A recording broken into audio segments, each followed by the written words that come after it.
How's it going, everyone? It is Andre Williams, and over here we talk stocks and we focus on one thing.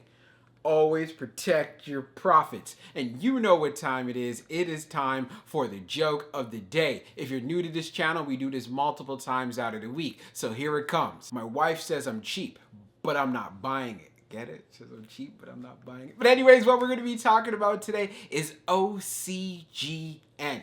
It has been experiencing quite the pullback in the market. And many people are saying, Dre, we need an update video. Are you still holding a position in this stock? Just to say this very quickly, I do not have a position whatsoever. I've been very clear about that. And I was saying that this is the type of stock where you have to buy the rumor, sell the news, unfortunately. But I won't waste any more time. Let's jump into the agenda. If you're new to this channel, I just want to let you know we have timestamps down below inside the description. But if you're a shareholder or you're thinking about taking a position, I highly suggest you watch this full entire video. So the first thing we're going to go over is the technical analysis. We're going to be taking a look at the overall price action. We want to know support. We want to know resistance. We want to know what it looks like in the bearish case scenario and as well as in the bullish case scenario. And then we're going to go on Fintel, taking a look at the short interest information. The reason why this is important because it does have an impact on the way the stock performs. And then we're going to be taking a look at the order flow distribution. We want to know the buying and the selling behavior on the retail side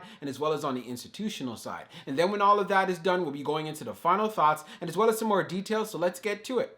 So we're going to do a technical analysis for OCGN. Let's see how it performed on Friday. So it ended up closing at $3.28, being down 7.87%.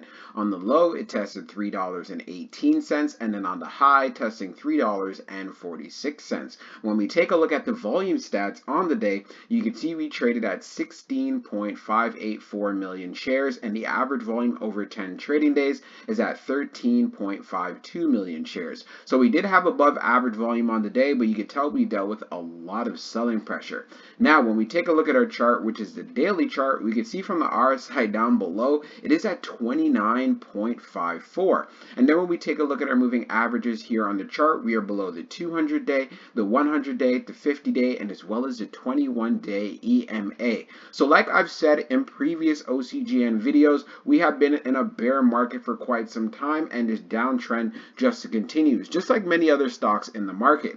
So if we end up breaking support, we ended up testing 318 on the Friday, then the next level you're going to want to see hold up, yep, right at that $3 level. If $3 ends up breaking, then the next area of support you want to see if it can hold up is around $2.75. Now, if you're going to be looking for a bullish reversal in this play, of course it's going to have to come back at least to this $4 level, be able to consolidate, build some support, reach the 21-day EMA at 435, and then getting to this psychological area right at $5, where it could potentially see a good amount of selling pressure. So this is one thing that you want to be aware of when you're adding this to your plan, if you are considering to actually get into this position. But for the most part, I have not bought in any shares whatsoever for a very long time. Ever since we've had that big time run up, I've just kind of stayed away from it. So this is why, hey, you got to make sure you do your homework, do your due diligence, and you know what you're getting yourself into when you jump into these type of speculative plays. So now let's move on to the short interest information.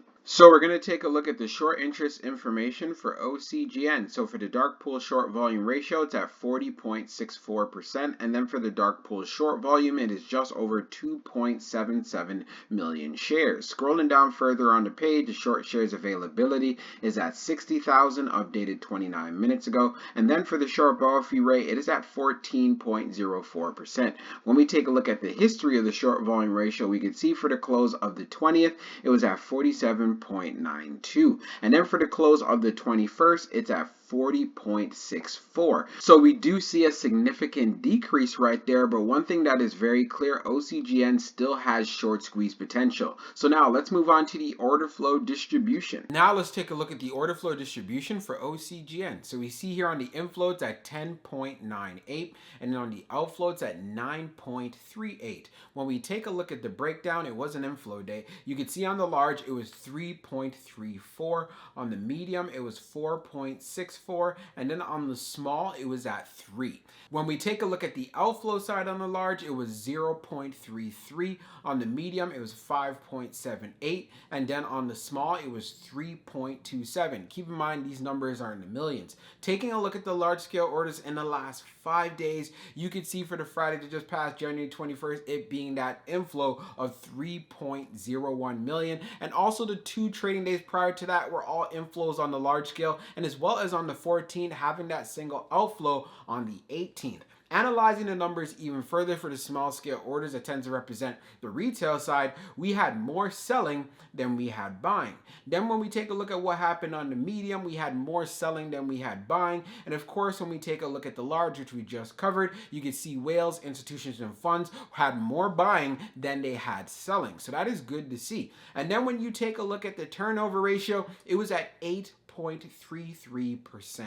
So what this tells me right away, yes, many are still holding on to their position, but it is up there. So there's a good amount of selling pressure. No surprises considering the Friday that we had. So let's get into the final thoughts and we'll go over some more details as well. So for my final thoughts for OCGN, in regards to the price action, you're going to want to see $3 hold up for this coming week. We know there's going to be a lot of volatility due to the Fed meeting. So if we end up breaking through $3, then this stock can end up going to $2.75. So that's what I want to give you guys the heads up on. If you are still holding on to your position, I want you to ask yourself why.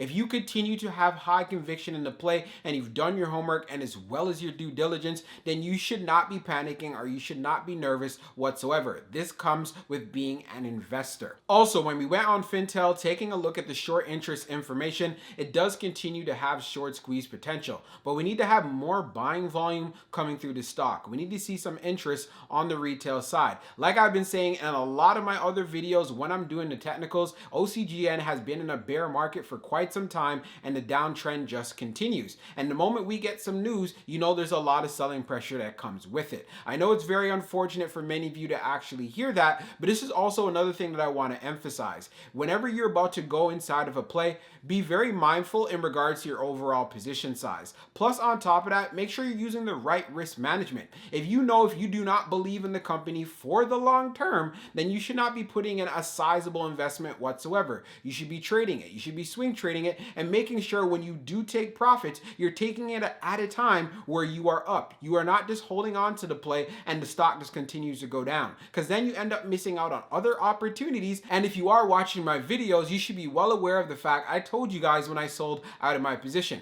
We had that nice strong pop. We started pulling back a little bit and I'm like, you know what? I already know what this is going to look like. I'm out. And then I was going to let you guys know when I was going to be taking another position. I have not taken another position as of yet because, like I've said in previous videos, we have to wait for price discovery. You got to wait for the stock to actually find a base. You don't want to catch yourself in the middle of a falling knife. I know I sound like a broken record in my OCGN videos, but I have to keep saying this, especially when I get the comments saying, well, Dre, you haven't done a video in a long time. Are you still holding the stock and so forth? And again, I just want to make sure I'm being fully transparent with you guys. I do want to see covaxin being launched in North America as well. I am not a bear whatsoever. I'm not negative towards the stock, but you have to understand when you have the conditions that we have inside of the market, OCGN is going to pull back. And since it's already been pulling back already, things are just going to get worse. So I'm going to be waiting for the market to actually turn around and also get some updates from Ocugen in regards, okay, what is going on? Yes, I know there's a lot of things going on in place. Things are under review. I know you're doing some things on the operational side, but I need more details before I say I'm going to be taking a sizable investment in this company.